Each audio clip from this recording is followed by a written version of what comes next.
தமிழகத்தில் கடந்த சில மாதங்களாக தொடர்ந்து குட்கா, கஞ்சா உள்ளிட்ட போதைப் பொருட்கள் விற்பனை செய்ய தடை விதிக்கப்பட்டுள்ள நிலையில் வட மாநிலங்களிலிருந்தும் தமிழகத்திற்கு சமீப காலமாக போதைப் பொருட்கள் கடத்தி வந்து விற்கும் சம்பவங்களும் அதிகரித்து வருகிறது.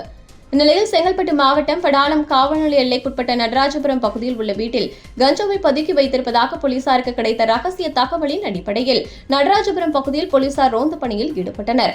அப்போது அப்பகுதியில் சந்தேகப்படும்படியான 4 பேர் கொண்ட கும்பலை போலீசார் மடக்கி பிடித்து அவர்களிடம் சோதனை நடத்தியுள்ளனர். இதில் வட மாநிலத்திலிருந்து கஞ்சா கடத்தி வந்து செங்கல்பட்டு மற்றும் உத்திரமேரூர் வந்தவாசி அதனை சுற்றுவட்டார பகுதிகளில் விற்பனை செய்யவிருந்தது தெரியவந்தது.